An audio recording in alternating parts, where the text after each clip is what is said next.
Hello and welcome back to Floating Stone. And what could be a better topic to start the series than relationships? The core of our existence. Relationships form the basics of our life. However, while we as individuals and society as a whole understand the importance of relationships, modern human beings are finding it increasingly difficult to handle their relationships in the most desired manner. It's not only the relationship between the modern couples, it's also the relationship between the parent and child, between the friends, between siblings. We are finding it increasingly difficult to maintain almost any type of relationship. However, if we think of it, the happiness that we derive from our relationships, which I call relationship bliss, is perhaps the most desired happiness of all human existence. And it is only because while we have accepted relationships as the primary center of our existence, we have not spent enough time, enough energy in understanding how relationships work inside us. While we have seen relationships from outside, we have not tried enough to understand how it plays inside our brain, how it plays inside our body. This particular video is an attempt to understand that. Accept it. Relationships puzzles us all, and I am no exception to that. So over the years, right, it has fascinated me to understand what actually, makes or breaks a relationship. And the more I thought about it, the more I observed people, the more I studied others' life, their relationships, my own relationships with all the people. And when I say relationship, it all sorts of relationships we have, right? It's not only the romantic relationship, not only a friend relationship, not only a non-significant relationship, also relationships. And I tried to find a pattern. Two important things that stood out of so many things. One is the length of any relationship, how long it has existed in our life, how long we have carried it with us. And the other factor is how rewarding it has been. Two criteria that we, inside our mind, we think of these two criteria to decide the success and failure of any relationship. However, in trying to judge our relationships by either its length or by the reward that we receive from it, we ignore the most important factor of them all, the intensity of a relationship. It's the intensity that basically governs the length and the rewards that we receive from a relationship. And the effect of intensity on any relationship would be very clear if we can plot a relationship in a graph.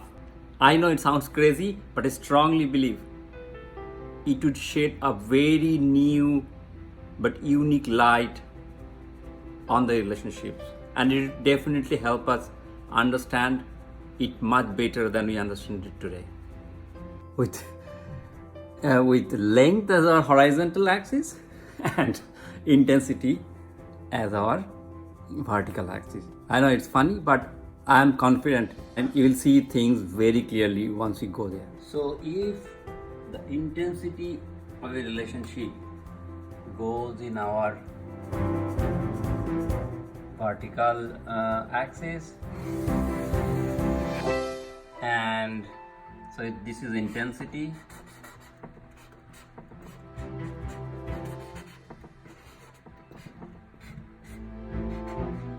and it increases as you go up, and this is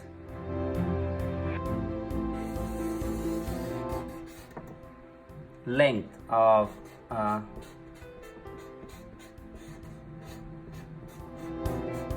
relationship, right? If these two are our primary axis of consideration, let me try and put two important lines here. So two important levels of intensity, let's call it two important levels of intensity. This is a one lower threshold, and this is the upper threshold of intensity.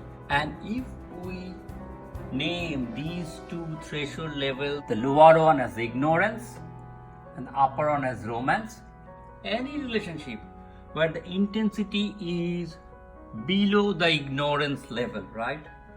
Somewhere here, somewhere here, somewhere here, or even somewhere here, at that level here.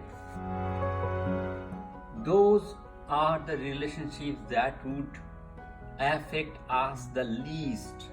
Whereas if the intensity of any relationship crosses this higher band of romance, that relationship would be extremely rewarding if successful, or extremely painful if unsuccessful. So the neighbor, right, whom you meet only in the elevator, because you have only a very little intensity in the interactions that you have. Just exchange good morning, maybe how is the weather. So the neighbor perhaps lives somewhere here. The neighbor can live here. Same can be for your, for your colleagues, people like that. Your relationship with them is around that intensity level, lower intensity level. And this band of between the lower threshold and the upper threshold, this is where most of our friends live.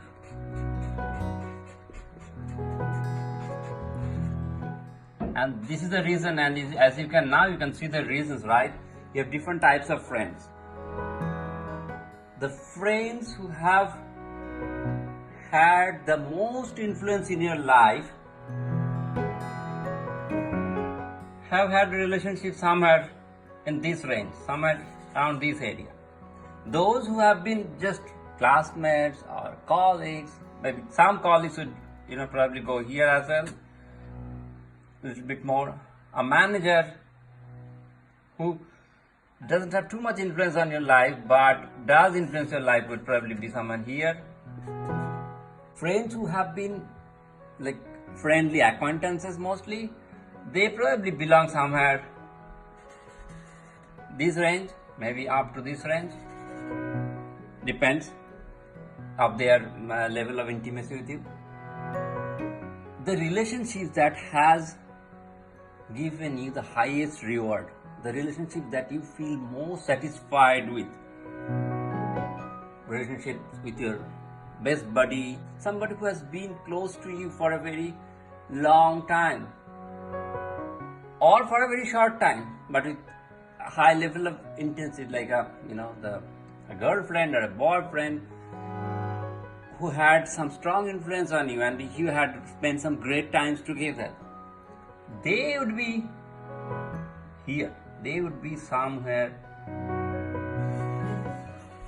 here, maybe here. The higher in the intensity level you go, the bigger reward it gives you back. And the chance of its longevity reduces. Why so? Well, so if we categorize our relationships into two major categories, the first and foremost are the relationships which lasted for a short time, very short time. But we always wish that it lasted longer. If you put that in a graph, it would be something like this. If this is a starting point of a relationship, it just went high. In a very short period of time, it reached a very high level of intensity. And this is one type of relationship, right? This is one type of relationship. And then if you consider the other type, would be something, these are different color. The other type would be something that gradually increased and then settled. It could settle at any level, it can settle in many levels depending on the person involved. but it would rise gradually.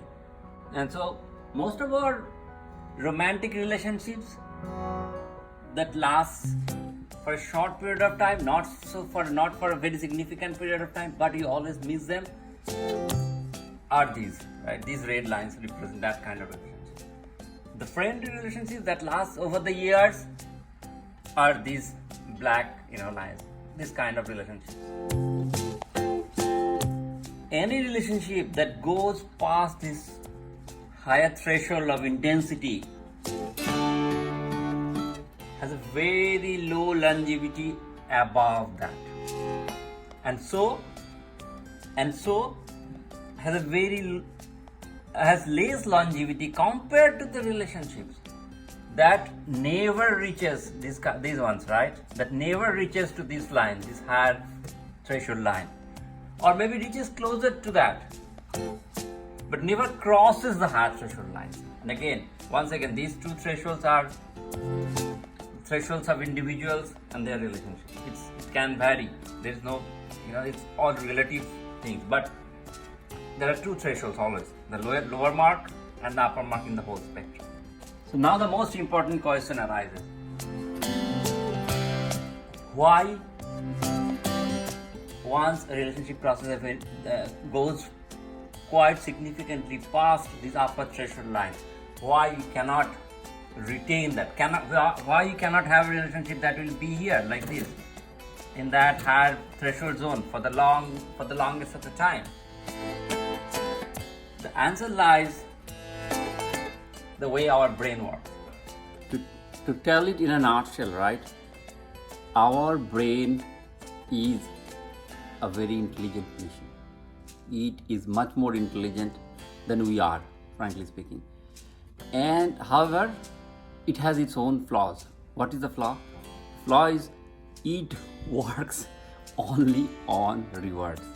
It doesn't want to do anything for which it doesn't get any reward. It doesn't want to get up in the morning when the day is not rewarding enough. It doesn't want to eat a certain food when that food is not tasty enough, which is associated with rewards, right? It becomes even more evident for things that we want to do repeatedly. If you remember your childhood days, student days, right? It was always a struggle for all of us to find studying interesting until the moment you realize that studying can help you have a better future, have a better life in certain way, some way. So that is when basically brain found a reward. Let's now quickly take a look how the reward mechanism works inside the brain and how it connects to very important aspects of any relationship: emotions and memory.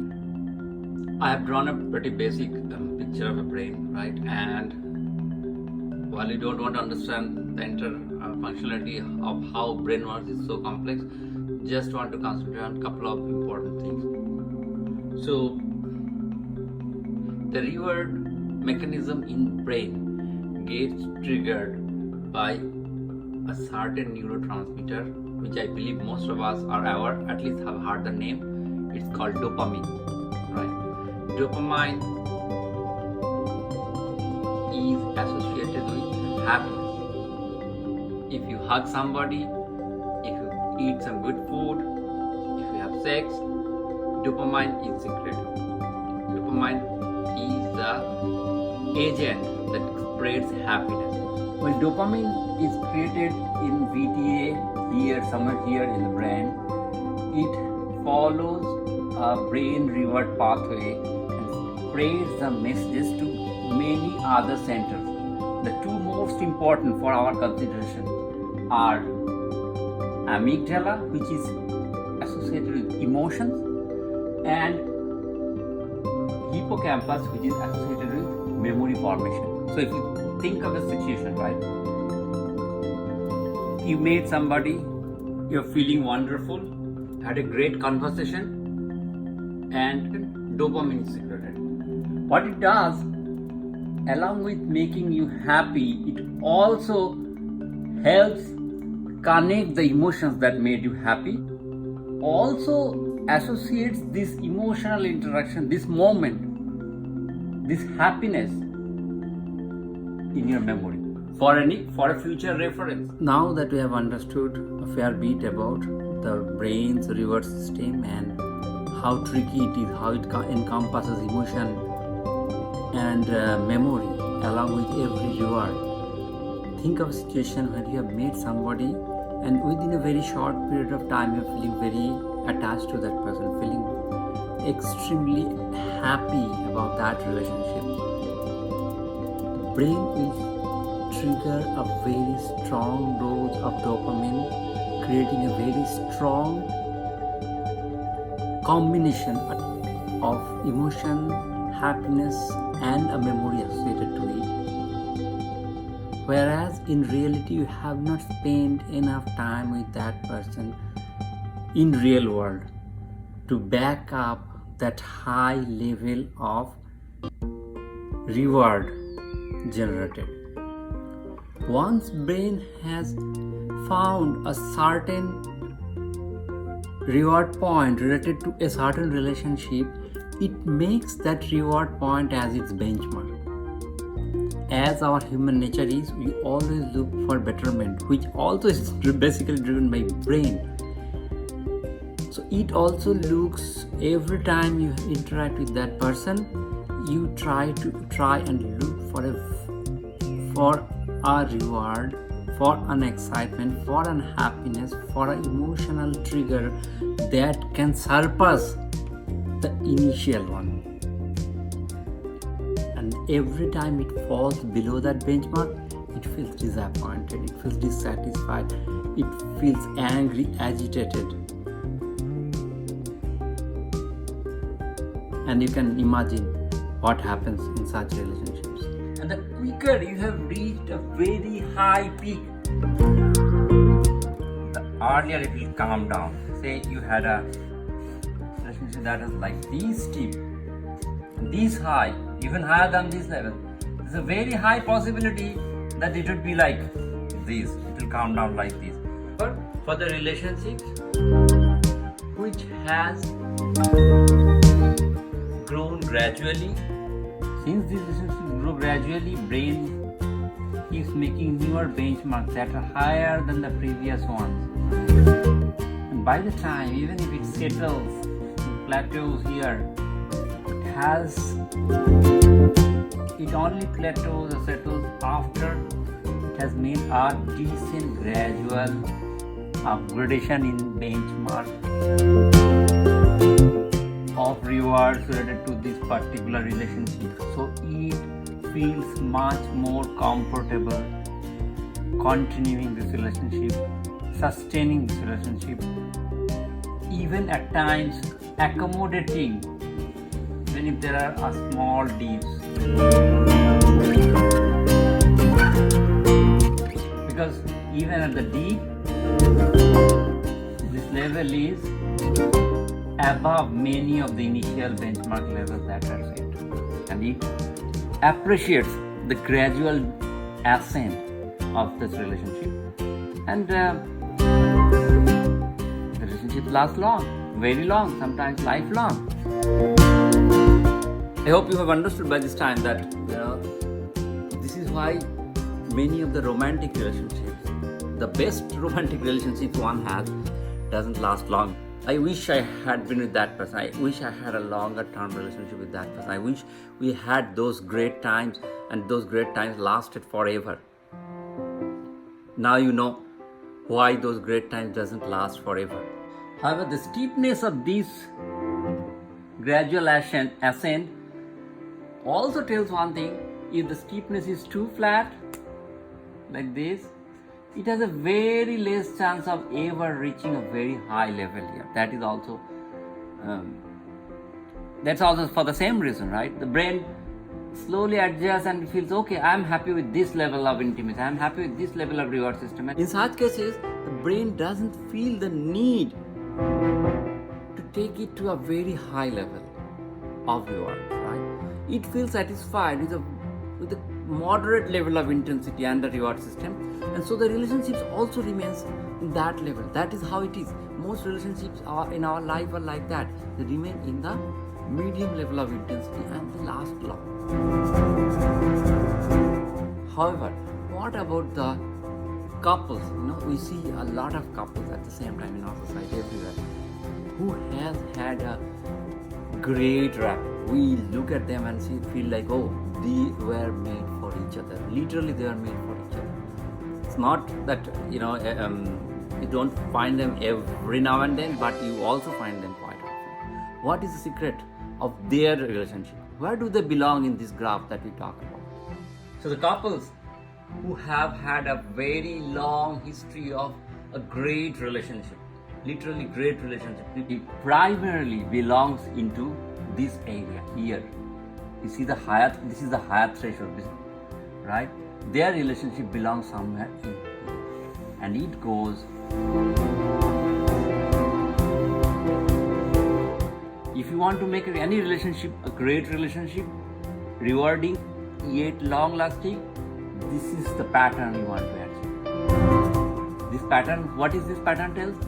There is an equal division of the time when you are above your highest threshold and just below your highest threshold. In this case, your brain gets rewarded quite a bit and quite often at a regular interval.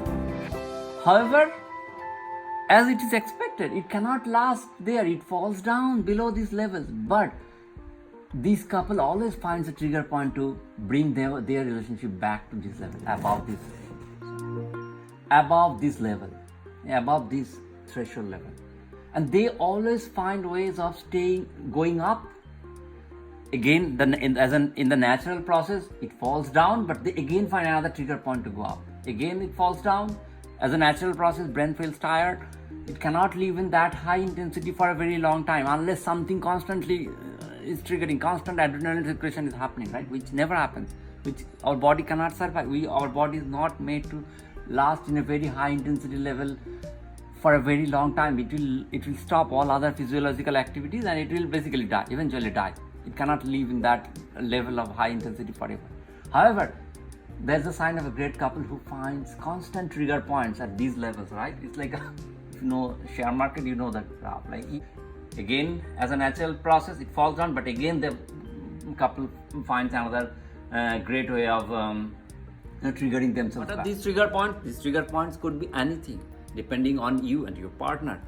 These trigger points could be, a jog in the evening, could be wonderful physical intimacy, could be listening to songs together, going to activities together, something that you both feel excited about. The more frequent you find the trigger point, the happier you are with your partner, with that relationship. And that's why many a time you will see long-term friends become very good partners. We use green for the friend zone, right? So long-term friends already live here, right? They already are living here.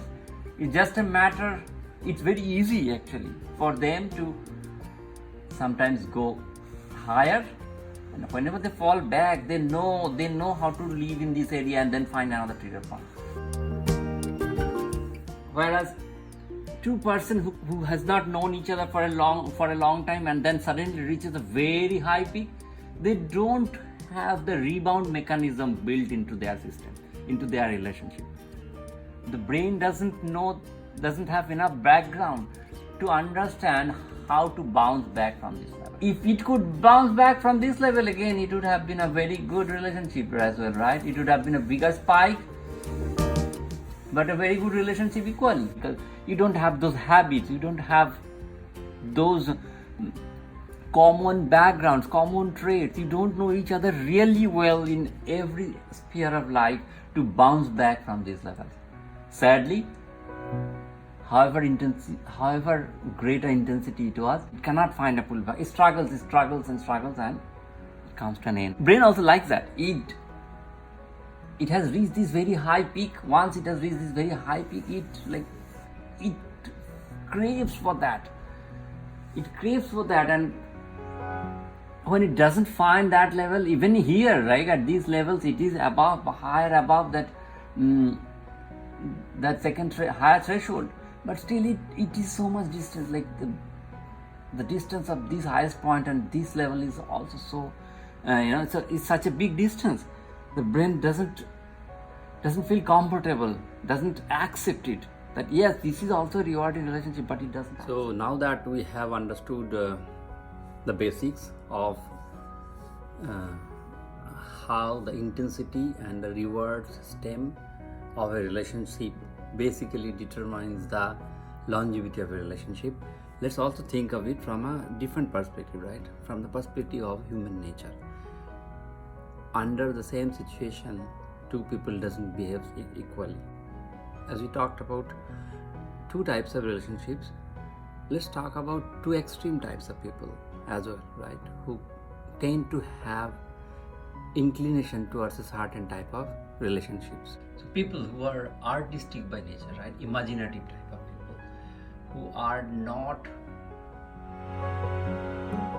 too pragmatic. They tend to have relationships like this type of relationships, right? If you are an imaginative person, you meet somebody, you start liking a few things, a few traits into that person, and your imaginative brain starts thinking ahead of the actual situation, right? You start feeling closer to that person without spending enough time.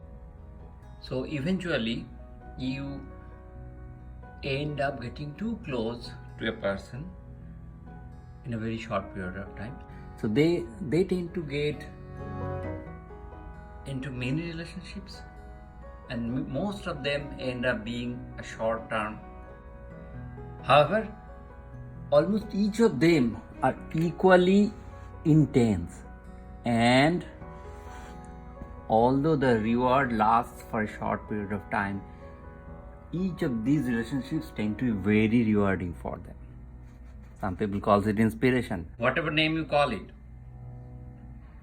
these type of people have a lot of rewarding relations. Every coin has its flip side. So every rewarding relationship, if it doesn't last, it brings the pain of not having enough of it. So they also tend to have those feelings a lot of not having enough of a great relationship. At the other spectrum of this, as expected, they have a few relationships which tend to belong closer to the higher threshold, the romance threshold, and a lot of them also belong towards the lower threshold, the ignorance threshold. So for most normal pragmatic people, their relationships tend to follow this pattern. It gradually increases and then settles somewhere here. One or two of their relationships goes past this romance line, the reward line, I would say, the extreme reward line goes past this, and since it has been a gradual upgrade, they also eventually, most of the time, they find the bounce back points in those relationships. However, most of the relationships are in this lower spectrum. They have a lot of relationships here as well. Most of us feel very comfortable with relationships that belong here. Friendly acquaintances, colleagues. We feel friendly with colleagues, spend a lot of time with our classmates. This is the spectrum where most of our relationships belong. However, if you think of it, the rewards from these relationships are never as high as the rewards that imaginative people get from falling into many high intensity relationships. So that is one very important point to consider, right? If you want to have a steady practical, pragmatic life, you probably would not have as many rewards